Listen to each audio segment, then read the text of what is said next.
어쩜 이렇게 예쁘니? 우리 손주 할머니 처음 보는 거지? 한번 안아보자. 어머님, 아버님, 죄송하지만 아기는 눈으로만 보셨으면 좋겠어요.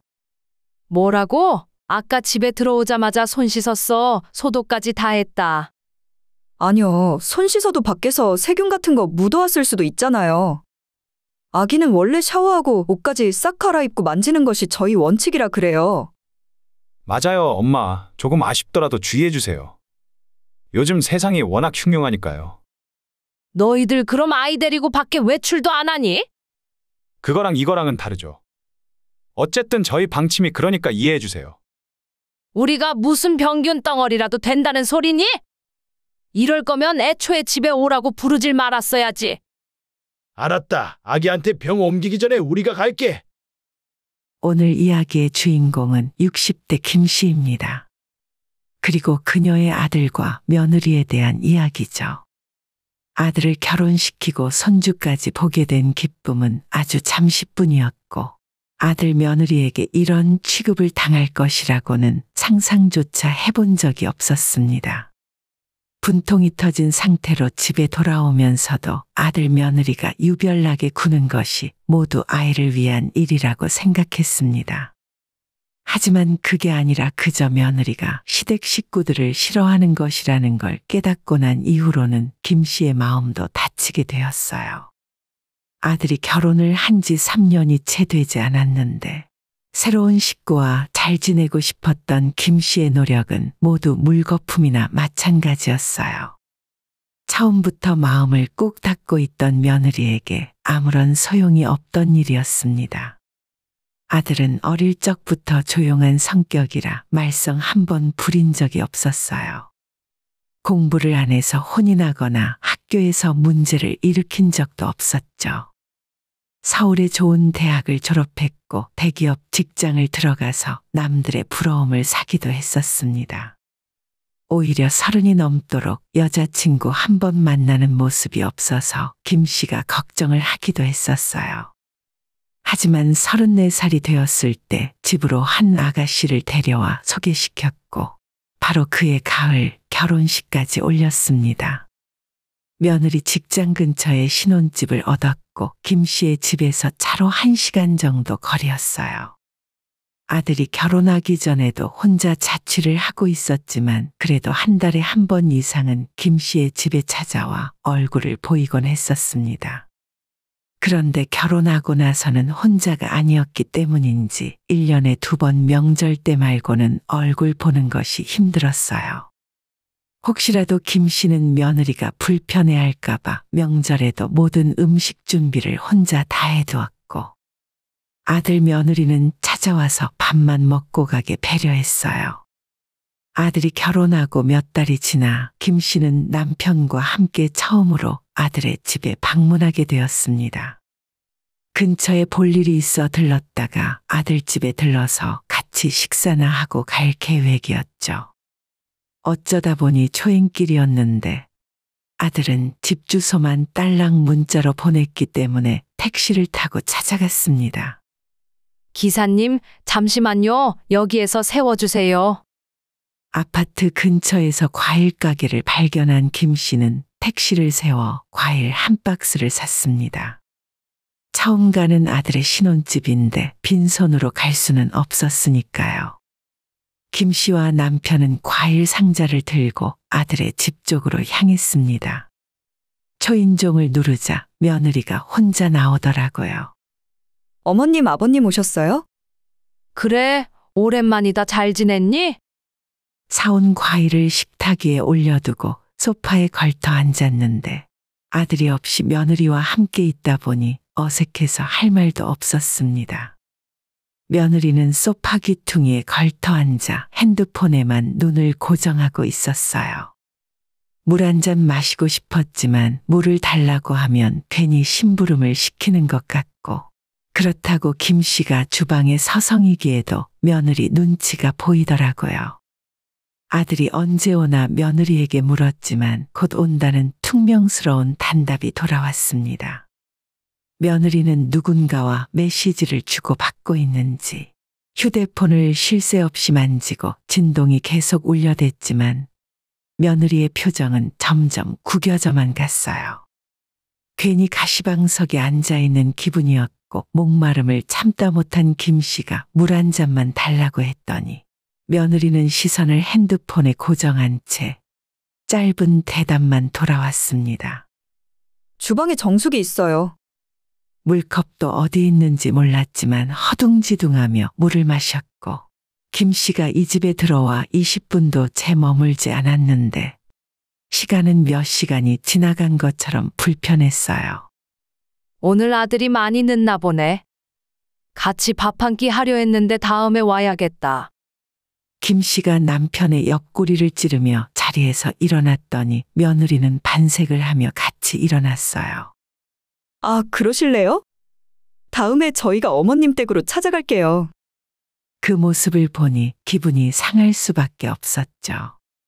꼭 간다는 말을 기다리는 것처럼 보였으니까요. 며느리가 앞장서서 현관문을 열어주니 마치 떠밀리듯 급하게 나오게 되었습니다. 남편도 기분이 상했고 김 씨 역시도 집에 오는 동안 말을 거의 하지 않았어요. 집에 거의 도착하니 아들에게 전화가 걸려왔습니다. 엄마, 오늘 그냥 가셨다면서요? 다음에 오시면 아예 약속을 정하고 밖에서 뵙는 게 좋을 것 같아요. 뜬금없는 소리였지만 무슨 이유로 이런 말이 나왔는지 알 것 같았습니다. 며느리가 우리의 방문을 달갑게 생각하지 않았구나 싶었고 씁쓸한 기분이 들었어요. 아들의 집에 20분도 채 있지 않았고 오직 물 한 잔 얻어먹고 나왔을 뿐인데 본인의 처지가 비참하게 느껴졌어요. 반대로 며느리가 김 씨의 집에 찾아왔을 때는 전혀 눈치를 보질 않았습니다. 명절에 김 씨가 준비해둔 음식을 정말 맛있게 잘 먹었고 갈 때는 싸가기까지 했어요. 하지만 결혼하고 2년이 지난 후로는 며느리가 더 이상 집으로 찾아오지 않았습니다. 그때부터 임신을 했기 때문이었어요. 아이가 생긴 지 얼마 안 되어 못 간다. 만삭이라 못 간다. 아이를 낳은 지 얼마 안 되어 못 간다. 이래저래 핑계를 대며 한 번을 오질 않더라고요. 어차피 엄마 아빠가 지금 오셔봤자 아기 못 봐요. 지금 오시지 말고 나중에 제가 따로 부를게요. 아이가 태어났을 때 병원에서 잠깐 눈으로 본 것이 전부고 조리원에 있을 때도 아들이 오지 말라고 하는 바람에 만날 수 없었습니다. 산후조리원을 나오면 집에 찾아가서 손주를 안아볼 수 있겠지 생각했지만 상황은 변하지 않더라고요. 아들에게 언제쯤 가면 되겠냐고 슬쩍 물었더니 지금은 몸조리 중이라 힘들 것 같다며 난색을 표했습니다. 아들에게 듣기로는 며느리 몸조리를 위해 사돈댁이 매주 몇 번씩 방문한다고 들었기 때문에 본인들은 한 번도 못 오게 하는 것이 서운했죠. 그렇게 손주가 태어나고 거의 8개월이 다 되어서야 아들에게 처음으로 집에 와도 된다고 연락이 왔습니다. 김 씨는 무척 기뻤고 김 씨의 남편도 겉으로 내색은 안 했지만 기뻐 보였어요. 하지만 그 순간 생각나는 일이 있었는데 예전에 방문했을 때 며느리의 달갑지 않아 했던 반응이 떠올랐어요. 기분은 찝찝했지만 그래도 별일이 있겠나 하는 생각에 이른 아침부터 두 부부는 깨끗이 씻고 기쁜 마음으로 손주를 보러 달려갔습니다. 부부의 양손에는 그동안 손주를 위해 준비해 두었던 선물이 잔뜩 들려 있었고 아들의 집 앞에 도착한 김 씨 부부는 긴장된 마음으로 초인종을 눌렀죠. 아들이 마중을 나왔고 일단 거실에 있는 화장실에서 손부터 씻으라는 말에 부부는 군말 없이 깨끗하게 손부터 닦고 나왔습니다. 화장실에서 나오자마자 작은 방에 들어가 외투부터 벗어 걸어두었어요. 그런데 아이는 보이지 않았고 거실 소파에는 아들만 앉아 있더라고요. 지금 낮잠 시간이라 아기는 안방에서 자고 있어요. 와이프도 같이 자고 있는데 깨면 데리고 나올게요. 물이라도 한 잔 드릴까요? 아니다. 우린 괜찮아. 김씨 부부는 하는 수 없이 거실에 앉아 행여나 아기가 깰까봐 소근소근 대화를 나누고 있었어요. 1시간 정도 시간이 지나자 안방에서 아기 울음소리가 들렸습니다. 이제야 볼 수 있는 건가 하는 생각에 김씨 입가에 미소가 지어졌습니다. 울음소리가 들리고 나서 10분 정도의 시간이 더 지나고 드디어 며느리가 아기를 안고 거실로 나왔어요. 어머님, 아버님 오셨어요? 그래, 잘 지냈니? 너가 고생이 많다. 그러면서 김씨 부부가 자리에 일어나 며느리와 손주에게 다가갔어요. 아이고, 어쩜 이렇게 예쁘니? 우리 아기 할머니 처음 보는 거지? 김씨가 손주에게 팔을 내미는데 손이 채 닿기도 전에 며느리가 몸을 180도 휙 돌리고 피하는 바람에 김씨의 손은 허공에서 갈 곳을 잃었어요. 만지지는 마시고요. 죄송하지만 아기는 눈으로만 보셨으면 좋겠어요. 이게 대체 무슨 소리인가 싶었죠. 집에 오자마자 손도 씻었다고 말을 했지만 며느리는 단호하게 대답했습니다. 아무리 손을 씻으셨어도 밖에서 세균이 묻어올 수 있잖아요. 아기는 샤워를 하고 나서 만지는 게 원칙이에요. 김씨 입장에서 정말 황당한 말이었습니다. 아들 집에서 지금 당장 샤워를 할 수도 없으니 만지지 말라는 소리와 같았죠. 억울한 마음에 아들을 쳐다봤더니 아들도 며느리를 따라 고개를 가로젓더라고요. 엄마, 조금 아쉬우시더라도 부탁드려요. 요즘 워낙 정체 모를 병이 많잖아요. 아들은 미안한 기색이 있었지만 며느리 말에 꼼짝을 못했습니다. 갓난 아이도 아니고 8개월이나 지났는데도 이렇게 유난을 떠는 것이 어이가 없었죠. 김씨 부부는 바이러스 취급을 받는 것 같아서 기분이 상했습니다. 아기 부모인 아들과 며느리가 정한 규칙이라서 다른 방법이 있는 것도 아니었죠. TV 뉴스나 주변 사람들에게 말로만 들었지 요즘 젊은 부부들은 참 유별나도 보통 유별난 게 아니구나 싶었어요. 어쩔 수 없이 아기를 그저 눈으로만 바라보고 있었는데 잠시 후 현관에서 비밀번호 누르는 소리가 들렸습니다. 문이 벌컥 열리고 얼굴이 낯이 익어 당황스러웠는데 그건 상대방도 마찬가지였어요. 어머, 사돈이 와 계신 줄은 몰랐네요. 엄마, 왜 연락도 없이 와? 오면 온다고 미리 말을 하지. 갑자기 방문한 사람은 안사돈이었어요. 안사돈은 주말이라 그냥 지나가다 들렀다며 자기는 신경 쓸 필요 없다 말했습니다. 그러더니 화장실로 들어가 손을 씻고 나와서 자연스레 며느리의 품에서 아이를 건네받아 안아들었어요. 엄마, 아이 만지기 전에 씻고 와야지. 방금 손 씻었잖아. 얘가 왜 안 하던 소리를 하고 그래? 안사돈은 며느리에게 아이를 빼서 안아들고는 엄청 예쁘다며 난리를 쳤습니다. 물기가 아직 마르지도 않은 손으로 아이 얼굴도 쓰다듬고 이마에 뽀뽀도 하고 완전 난리도 아니었습니다. 김 씨와 남편은 서로 얼굴을 마주보며 기가 막히다는 표정을 지었는데 아들이 나서서 변명을 시작했어요. 아니, 그게 아니라 장모님은 지금까지 애를 자주 봐주셨으니까. 엄마 아빠는 아무래도 외부인이니까 신경이 쓰여서 만지지 마시라고 했던 거예요. 아들은 스스로도 말을 하며 설득력이 없다고 생각했는지 목소리가 점점 기어들어가더라고요. 그제서야 안사돈도 상황 판단이 됐는지 김 씨 부부의 눈치를 보기 시작했어요. 김 씨와 남편은 모든 사실이 명명백백하게 이해가 되었습니다. 그저 시부모가 찾아와 아이를 만지는 것이 기분 나빴던 것이었죠. 샤워하고 아이를 만져야 하는 게 우리한테만 해당하는 규칙인가 보네? 우리가 무슨 병균 덩어리라도 되니? 집에서 출발하기 전에 샤워하고 나왔어. 이럴 거면 애초에 부르질 말았어야지. 김 씨는 특히 며느리보다 아들에게 서운한 마음이 커서 말이 곱게 나오지 않았어요. 며느리가 그렇게 생각해도 아들은 말렸어야 하는 게 아닐까요? 너무 분해 그 자리에 더 이상 있을 수가 없었고 남편과 함께 자리에서 일어났습니다.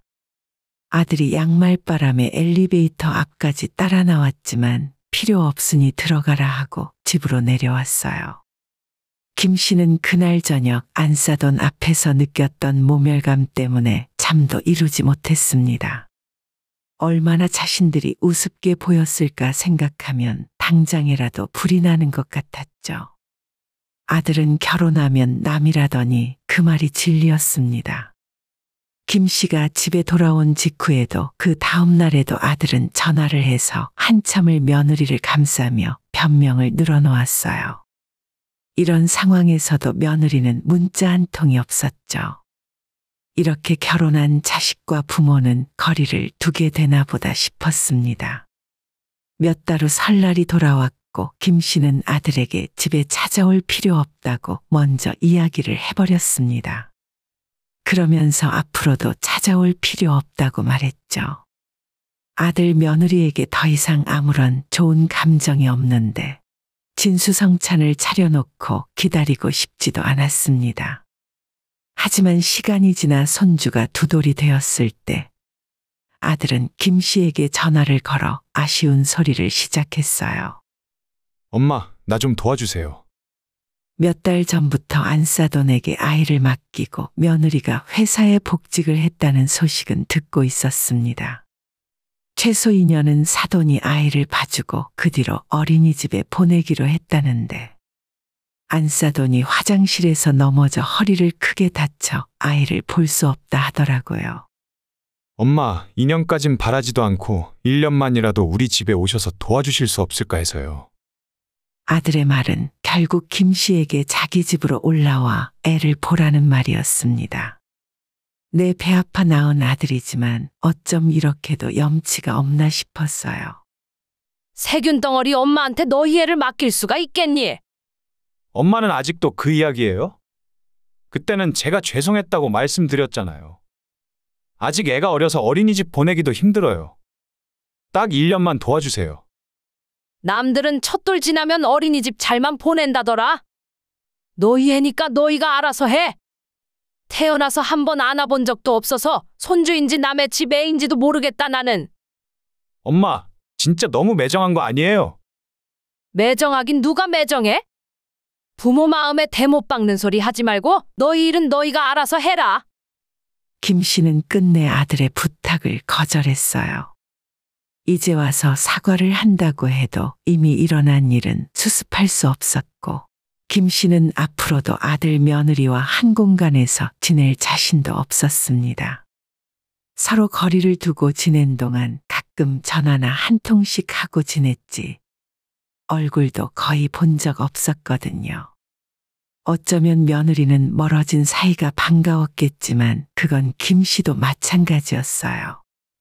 결혼한 아들은 이제 우리 자식이 아니라 며느리의 남편이라 여기고 마음을 비웠더니 한결 편해졌습니다. 괜히 아들의 집에 들어가서 애 봐주고 집안일 해주면서 뒤로 욕먹는 그런 삶을 살고 싶지도 않았죠. 김 씨의 남편 역시도 같은 생각이었는지 옆에서 고개를 끄덕였습니다. 시부모 싫다고 밀어내는 며느리를 도와주고픈 마음도 없었고 그런 며느리의 꽁무니만 바라보며 부모를 등한시하는 아들도 꼴보기 싫었거든요. 오늘의 영상은 여기까지입니다. 이 글을 보신 모든 분들의 노년에 웃음과 행복만 가득하기를 기원합니다.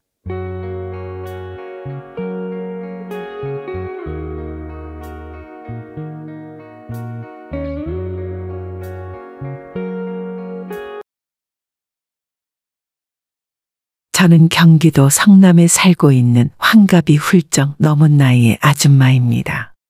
아무래도 제가 아들을 잘못 키워서 이 나이에 벌을 받고 있는 것 같아요. 가족 문제라 남들한테 속 시원히 털어놓은 적도 없고 남편과 둘이 끙끙 앓다가 속이라도 풀어보고자 사연을 보내게 되었습니다. 남편이랑 같이 댓글을 확인할 거라서 너무 저희 부부에게 심한 비난은 하지 말아주세요. 아들을 욕먹이고 싶어서 쓰는 사연도 아니고 그저 세상에는 이런 고민을 하는 가족도 있고 부모 자식 간에도 원수가 될 수 있다는 것도 말씀드리고 싶었어요. 저희 부부 결혼하고 6년 동안 아이가 들어서질 않았어요. 제 나이 20대 초반에 시집가서 한참 건강할 나이였는데 아이가 생기지 않으니 마음고생이 정말 많았습니다. 요즘 같으면 불임 클리닉이나 시험관 같은 거라도 시도를 해봤겠지만 그 당시에는 그런 것도 없으니 속만 절절 끓으며 살았죠. 시어머니는 제 얼굴 볼 때마다 어디서 저런 애도 하나 못 낳는 반푼이 같은 게 며느리로 들어왔냐며 구박을 하셨고, 시아버님은 아예 제 얼굴을 쳐다보려고 하지도 않으셨어요. 정말 큰 죄를 지은 기분으로 살았고 남편에게도 미안하고 시댁에도 항상 미안한 마음이었습니다. 비록 남편이 저를 위로해주면서 같이 노력해보자고 했기 때문에 버티고 살았던 것 같아요. 그러다가 7년째 되는 해에 어렵사리 아이가 들어서게 되었고 아들이 태어나자 그동안의 서러움이 한순간에 눈 녹듯 사라져버리고 말았습니다. 제 나이 30이 다 되어 갖게 된 아들이 너무나도 예쁜 건 당연한 소리였죠. 그때부터 금이야 오기야 애지중지 아들을 키웠던 것 같습니다. 저희 부부는 그럭저럭 먹고 사는 데는 큰 문제 없었던 것 같아요. 남편이 결혼하기 전부터 지물포를 운영했고 저도 예전에는 버스 회사에서 격리로 일을 하다가 남편과 결혼하고 난 뒤로는 도배 기술을 배워 같이 현장을 다녔습니다. 지금이야 도배하는 여자들이 많이 늘어났고 웬만한 기술자들 중에서는 여자들을 많이 볼 수 있는데 그때는 거의 드물었어요. 다행히 제가 여자치고는 키가 조금 큰 편이라 천장 도배하는 것도 그리 힘들진 않았고 힘도 잘 쓰는 편에 손재주도 좋았기 때문에 남편과 일을 같이 해도 제가 크게 뒤처지진 않았던 것 같아요. 아이 낳기 전에도 계속 같이 현장을 다녔고 아이 낳고 나서 딱 1년 동안 집에서 애를 보다가 결국 시모에게 맡겨두고 다시 일을 하러 다녔습니다. 보통 도배 일감을 맡으면 인건비가 반이에요. 손이 야무지고 꼼꼼한 도배사는 찾기도 힘들고 돈은 부르는 대로 값이라서 마냥 직원들에게 맡겨놓을 수도 없었습니다. 그래서 남편과 제가 같이 현장을 다니니 일감이 들어오는 대로 전부 수입이었죠. 크게 가진 거 없이 결혼 생활을 시작했지만 1년, 2년 지날수록 통장에 쌓이는 돈을 보며 행복했어요. 처음엔 사글세에서 시작했고 돈을 조금 모았을 때 남의 집 2층에서 살기도 했습니다. 그때 집주인 할아버지가 엄청 예민한 사람이라 밤 9시가 넘어서 걸어다니면 시끄럽다고 불호령이 떨어졌어요. 눈칫밥을 엄청 먹고 살았는데 아이가 태어나면서 더 이상 그곳에서 살지 못하고 모아둔 돈을 모두 털어 그때 한참 많이 짓기 시작했던 아파트에 전세로 들어갔습니다. 저도 아파트에 살아본 건 처음이고 우리 남편 역시도 처음이었죠. 닭장 같은 구조에 어떻게 사람이 살겠나 싶어 아파트는 생각도 안 하고 있었는데 막상 들어가서 지내다 보니 정말 편하고 좋았습니다. 그때부터 돈을 벌어서 아파트를 사야겠다고 결심했어요. 지금처럼 은행에서 대출을 엄청 잘 내주는 시절도 아니었고 남편이나 제가 남한테 돈을 빌리면 큰일이 나는 줄 알았던 무지랭이였기 때문에 미련하게도 아파트 값을 현찰로 모으느라 3년이 더 걸렸습니다. 그렇게 대출 하나 없이 첫 집을 장만했고 우리가 도배를 하며 남의 집을 돌아다니다 보니 좋은 집, 나쁜 집 내부를 속속들이 다 구경하고 다닐 수 있더라고요. 어느 아파트가 살기가 좋고 어디를 피해야 하는지 정보도 많이 얻을 수 있었습니다. 그때부터 돈을 벌면 집 평수를 늘려가기 시작했어요. 부동산 투자하는 재미에 아파트를 3채까지 갖고 있었는데 우리 아들 초등학교 다니던 시절에 IMF가 오는 바람에 남편 사업이 쫄딱 망했습니다. 갖고 있던 아파트를 금매로 헐값에 처분을 하고 빚을 갚으며 버틸 수밖에 없었죠. 다행히도 저희는 사정이 좋은 편이라 남편 가게만 문을 닫고 전세를 주고 있던 아파트 2채만 처분하는 걸로 끝이 났습니다. 살던 집은 지킬 수 있어서 새 식구 길바닥에 나앉는 꼴은 면했는데 그 당시 주변의 많은 분들은 비 때문에 야반도주를 하거나 완전 쫄딱 망해서 온 식구가 뿔뿔이 흩어지는 경우도 많이 봤었어요. 그때는 워낙 힘든 시절이었고 새로 집을 짓거나 이사를 다니는 사람들이 거의 없으니 도배 일거리가 확 줄어서 입에 풀칠하기도 어려웠습니다. 남편이 건설 현장에 소위 말하는 노가다를 뛰러다녔고 저는 식당에서 쟁반을 나르고 접시를 닦으면서 버텼어요. 다행히도 힘든 시간이 오래가지는 않았고 3년 뒤엔 다시 작은 지물포를 한 번 더 차릴 수 있었죠. 예전에 90년대 초중반처럼 잠잘 시간도 없을 정도로 일거리가 밀려들진 않았지만 그래도 힘든 고비를 넘기고 나니 먹고 사는 데는 큰 지장이 없었습니다. 둘이 일해서 번 돈으로 아들 공부시켜서 대학도 보냈고 시부모님 두 분 돌아가실 때까지 물심양면 봉양하면서 정신없이 일을 했던 것 같네요. 지금 사는 집은 30여 년 전에 그 아파트에서 그대로 살고 있고 재건축이 된다 안 된다 매년 말이 나올 정도로 낡고 오래된 아파트입니다. 남편과 열심히 평생 일하며 살았지만 IMF 이후로는 그전만큼 크게 돈을 만져보진 못했고 빚 없이 아들 키우면서 장가 보낼 미천을 조금씩 모아두고 있었어요. 아들 나이도 30대 중반이 넘었고 만나던 여자친구와 결혼을 하고 싶다는 이야기를 올해 초부터 흘리더라고요. 재산이라고는 살고 있는 아파트 한 채뿐이라 아들이 장가를 간다고 해서 크게 밀어줄 능력은 없었지만 예전부터 따로 적금을 들어놓고 모아둔 돈이 조금 있었습니다. 이래저래 모아서 1억 정도는 만들어서 아들한테 장가 미천으로 들려보내야겠다고 생각하고 있었어요. 그 돈으로 당장 번듯한 집을 살 수는 없어도 아들이 지금까지 일해서 모아놓은 돈도 있을 테고 조금 모자란 건 대출받아서 전셋집은 구할 수 있을 줄 알았죠. 아들이 나름대로 이름 있는 괜찮은 회사를 다니고 있고 연봉도 적지 않게 받고 있는 걸로 알고 있었습니다. 지난 11월 초에 아들이 만나고 있는 여자친구를 집으로 데려왔고 저는 상다리가 휘어지도록 음식을 차려서 대접했어요. 제가 며느리가 될 사람에게 바라는 건 아무것도 없었고 조건이고 뭐고 따질 것도 없어서 그냥 두 사람 결혼해서 잘 먹고 잘 사는 거 하나밖에는 없었습니다. 그래서 그날도 집에 찾아온 아가씨에게 돈은 얼마를 버는지 부모님은 무슨 일을 하시는지 같은 것도 물어볼 생각을 하지 않았어요. 그 아가씨 직업은 아들이 미리 이야기를 해서 알고 있었고 사회에서 손가락질 받는 이상한 집만 아니라면 뭐든지 괜찮았습니다. 저도 그렇게 대단한 일을 하는 사람이 아니고 요즘 세상에서 직업에 귀천이 어디 있으며 두 사람이 결혼해서 남에게 빌어먹지 않고 살 수 있기만 하면 그만 아닌가 하는 생각이었죠. 그리고 11월 말에 양가부모 상견례를 했는데 그 자리에서 내년 5월에 결혼식을 올리기로 이야기가 나왔고 그 말 이후로 상대방 부모가 저희에게 아이들 신혼집은 어떻게 해줄 생각이냐고 물었습니다. 처음 만나서 이야기 나누는 상견례 자리였는데 애들의 신혼집에 대해서 물어보니 조금 당황스럽긴 하더라고요.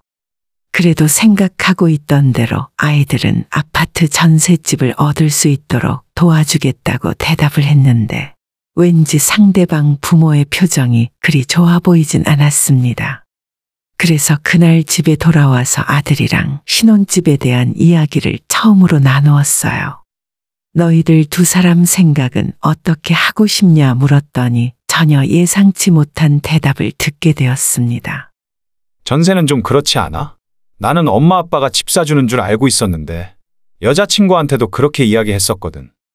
아들은 자기 생각으로 우리가 장가 보낼 때 집을 한 채 사서 줄 수 있는 줄 알았나 봅니다. 그래서 그 정도는 힘들 것 같고 너희가 전세 살기 싫고 집을 사길 원한다면 얼마를 모아놨냐고 물었어요. 그러자 아들은 1,000만 원도 없는 상황이었고 예비 며느리 될 아이도 비슷하다고 들었습니다. 대신 그쪽 집안 부모들이 돈을 보태준다고 해서 혼수는 문제없이 해올 수 있다고 해요. 다른 것보다 일단 저희 아들이 모아둔 돈이 없다고 해서 깜짝 놀랐습니다. 연봉이 거의 5천 가까이 될 텐데 그동안 벌어둔 돈을 전부 어떻게 썼냐고 물었더니 차도 끌고 다니고 여자친구와 데이트도 하려면 저축하기가 힘들다네요. 그때 처음으로 내가 아들 교육을 잘못 시켰구나. 그저 공부만 열심히 하고 좋은 대학 나오면 되는 줄 알았는데 똘똘한 줄 알고 돈 관리도 알아서 잘할 줄 알았더니 직장 생활 7년을 하면서도 1,000만 원을 못 모아놓고 있었습니다. 결혼한다는 그 여자애도 똑같이 1,000만 원도 못 모았으니 끼리끼리 잘 만났구나 싶었어요. 이미 엎질러진 물인데 이제 와서 화를 내고 혼을 내봐야 소용이 없는 일이었고 아들은 결혼하고 싶어하니 어떻게든 맞춰줄 생각이었죠.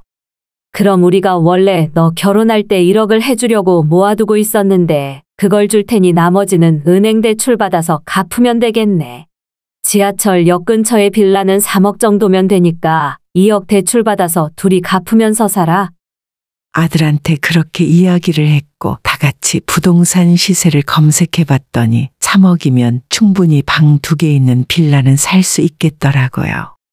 우리 부부는 결혼할 때 단칸방 사글세로 시작을 했는데 그 사이에 세상이 좋아져서 아이들은 방 2개 거실 하나 있는 빌라에 집주인으로 시작하는구나 싶었죠. 아들은 제가 하는 이야기를 다 듣고는 여자친구를 만나서 이야기를 해보겠다며 그 자리에서는 대답을 하지 않았습니다. 그리고 다음날 저녁 늦게 집에 들어오는데 얼굴이 다 죽상이 되어 들어오더라고요. 엄마, 여자친구가 빌라는 안 된대. 그쪽에서 혼수 다 맞춰주는데 빌라는 못 살겠대. 나중에 결혼해서 애 낳고 살 생각이면 33평 아파트는 되어야 한다는데. 33평 아파트 사달라는 소리를 양말 사는 것처럼 쉽게 하더라고요. 우리 지금 사는 집이 30년 다 된 낡은 아파트긴 해도 성남 끝자락에 걸쳐 있어서 10억은 조금 넘습니다. 따로 재산이 더 많이 있는 것도 아닌데 아들 장가 간다고 이런 집을 어떻게 사줄 수가 있겠어요. 아들에게 우리가 그런 돈이 어디 있냐고 은행에서 대출을 받는 것도 한계가 있는데 너랑 그 여자친구가 둘이 맞벌이를 한다고 치더라도 대출을 많이 받으면 버는 돈을 전부 빚 갚는 데 써야 한다고 말을 했어요. 막말로 저희가 지금 사는 이 집을 팔고 외곽에 전세를 들어가서 5억을 만든다 치더라도 아들 부부가 5억을 대출받으면 그걸 어떻게 갚으며 살겠습니까? 나중에 돈을 벌어서 아파트를 사더라도 일단은 빌라에서 시작을 하던가 아니면 우리 집을 담보로 대출을 조금 더 받아서 2억을 만들어줄 테니 그 돈에 전세 대출을 받아서 아파트에 살라고 이야기했습니다. 하지만 아들은 전세 살고 싶지도 않고 빌라에서는 더더욱 살고 싶지 않다 하더라고요. 이 정도도 안 해주고 나한테 결혼 언제 하냐 물어봤던 거야? 빌라에서 신혼집 차리면 어느 세월에 돈 모아서 아파트로 이사 가겠어? 내가 돈 모으는 속도보다 아파트 값이 훨씬 빨리 오를 텐데. 이렇게 거지같이 살게 할 거라면 뭐하러 결혼하라고 했는지 모르겠네. 아들이 하는 이야기를 듣고 적잖이 충격을 받았습니다. 저와 남편은 지금 기준으로는 집 같지도 않은 곳에서 시작했거든요. 아들에게도 그렇게 살라고 말을 하는 건 아니지만 어떻게 처음 시작하는 신혼부부가 모든 걸 다 갖춘 상태에서 신혼생활을 시작할 수 있겠습니까? 두 사람 나이도 아직 30대고 한참 일을 하면서 돈을 벌 수 있는 나이인데 매달 월급 받아서 한 푼 두 푼 모으고 쌓아나가는 재미도 인생이잖아요. 10억짜리 아파트를 안 사주면 결혼을 못하겠다는 소리를 어떻게 부모 앞에서 할 수가 있는 건지. 그날 남편과 저는 엄청 큰 충격을 받고 말았죠. 아들 생각과 우리 생각이 너무나도 다르구나. 당연하게 부모가 이 정도는 해줄 거라 생각했다는 게 너무나도 큰 착각이었죠. 제가 할 말을 잃고 멍하게 있는 사이에 남편이 먼저 화를 내면서 너가 결혼하는데 우리가 집을 해줘야 하는 법이라도 있냐고 아들에게 호통을 쳤습니다. 돈 1억이 웃음냐고. 너는 수중에 1,000만 원도 없으면서 10억짜리 아파트 사달라는 소리는 부모한테 너무 쉽게 한다고 화를 냈죠. 그러자 아들도 지지 않고 자기 주변에는 부모가 훨씬 비싼 집을 사주는 사람도 많고 자기처럼 힘들게 회사 다니지 않도록 건물을 증여해 주거나 회사를 차려주는 부모들도 엄청나게 많이 있답니다.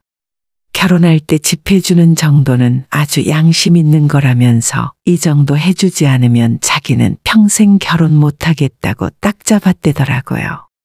이놈의 자식이 그따위 정신 상태면 차라리 결혼하지 마. 뭐?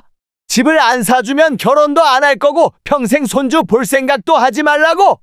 그깟 손주 안 보면 그만이고 내 놈 자식 얼굴도 안 보고 싶으니까 당장 내 집에서 나가. 남편이 화가 머리끝까지 나서 아들에게 소리를 질렀는데 아들도 화가 많이 났는지 옷가지를 몇 개 챙겨 들고는 그대로 나가버렸습니다. 그렇게 아들이 집을 나가고 나서 며칠 동안 정말 마음이 좋지 않았습니다. 내가 너무 능력이 없는 부모 같고 아들 장가 보낼 생각만 했지 집까지 사줘야 하는 건지 전혀 생각도 못하고 있었으니까요. 처음 며칠은 혼자 자책도 하고 지금 살고 있는 집을 팔고 나서 남편과 함께 지방으로 내려가서 살아야 하나 별별 생각을 다 했었습니다. 하지만 남편이랑 대화를 많이 나누었고 그 결과 아들 교육을 우리가 잘못 시켰다는 결론을 내고 말았어요. 아들을 잘못 키웠고 자기랑 똑같은 여자친구 만나서 결혼하겠다고 하는데 거기에 우리가 휘둘릴 이유 전혀 없다는 생각이 들었습니다. 다음 날 아들에게 전화해서 너가 결혼을 하던지 말던지 너 스스로 알아서 하고 우리는 한 푼도 보태줄 생각 없다는 말을 전했어요. 엄마, 진짜 그게 나한테 할 소리야? 아들 결혼하는 것도 안 보고 싶어? 엄마 아빠가 나한테 그렇게 나오면 나도 내 결혼식에 안 부를 거야. 아들이 하는 협박이 전혀 무섭게 들리지도 않았고 너가 그따위로 하는 결혼식에 갈 마음도 없으니 당장 집에 들어와서 짐이나 싹 챙겨나가라고 했습니다. 나이 30 중반의 부모 집에서 얹혀 살고 있으면서 가만 생각해보니 지금까지 생활비는커녕 용돈 한 푼 제대로 준 적이 없더라고요. 남편이랑 제 생일에 겨우 10만 원 정도 몇 번 주었고 그럴 때마다 생색은 얼마나 내던지 아들에게 부족함 없이 지원해주고 좋은 대학 나오게 해주면 다 끝나는 줄 알았습니다. 하지만 겉만 번드르르 할 뿐 속으론 저렇게 시커멓게 골아있는 줄 몰랐네요. 아들은 며칠 뒤에 저희가 일을 하고 있을 때 집에 들어와서 자기 짐을 대부분 챙겨서 나갔습니다. 아마 여자친구 자취방으로 들어간 것 같았어요. 그러거나 말거나 결혼을 하거나 말거나 저희 부부는 이제 아들을 신경 안 쓰기로 했습니다. 10억짜리 집 사주지 않으면 결혼도 안 할 거고 우리를 부모 취급도 안 하겠다고 하는데 그런 아들은 제가 먼저 거절하고 싶어요. 교육을 잘못 시켜서 벌을 받는 거라 생각하고 이참에 정신 차릴 때까지 아들 얼굴을 안 보고 살려고요. 지금이 아들 인생 바로잡을 마지막 기회인 것 같아서 마음을 독하게 먹었습니다. 이래도 정신 못 차리고 끝까지 헛소리하고 사고를 치면 진짜 안 보고 살아야죠. 영상은 여기까지입니다. 구독과 좋아요, 알람 설정은 많은 힘이 됩니다. 구독자 여러분들의 노년에 좋은 일들만 가득하기를 기원합니다.